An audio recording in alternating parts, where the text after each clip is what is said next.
Bonjour, la crainte d'attentats dans l'Hexagone après l'appel au meurtre de Français proféré par les djihadistes fait la une de la quasi-totalité de la presse nationale ce mardi.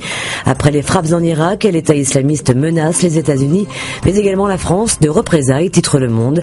Il faut tuer les méchants et les sales Français de n'importe quelle manière, a déclaré hier le porte-parole de l'État islamique. Un message repris textuellement par Libération, également ce matin, qui s'inquiète. Un groupe lié à l'organisation djihadiste se déclare prêt à exécuter un touriste français enlevé dimanche en Algérie si la France ne cesse pas ses frappes en Irak, rappelle le quotidien.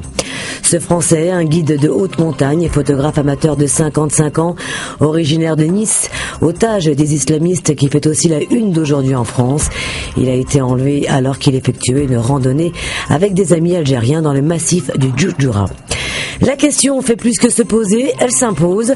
Faut-il craindre des attentats? Il n'y a pas lieu de s'affoler selon le Figaro, qui assure que la France se mobilise face aux menaces des djihadistes. Le quotidien qui précise que les autorités ont renforcé leur dispositif de sécurité pour répondre aux craintes sérieuses tout de même d'un attentat dans le pays. Oui, toutes les précautions seraient prises, insiste le gratuit 20 minutes, qui relaie le message du ministre de l'Intérieur Bernard Cazeneuve, lequel assure que le pays est préparé. Autre sujet qui fait les manchettes de la presse nationale, le sommet de l'ONU sur le climat qui se tient aujourd'hui à New York. Et comme à chaque fois, la question des responsabilités se pose, déplore la Croix. Quoi qu'il en soit, le dossier du réchauffement climatique ne peut être sacrifié au profit, affirme l'Humanité, pour qui le sommet de l'ONU qui réunit 120 chefs d'État est soumis à la pression citoyenne mondiale. Oui, le monde est sous pression, confirme Métro, un jeu de mots pas si drôle quand on y regarde de plus près. Les Échos revient sur la grève des pilotes d'Air France qui ne donne aucun signe d'essoufflement.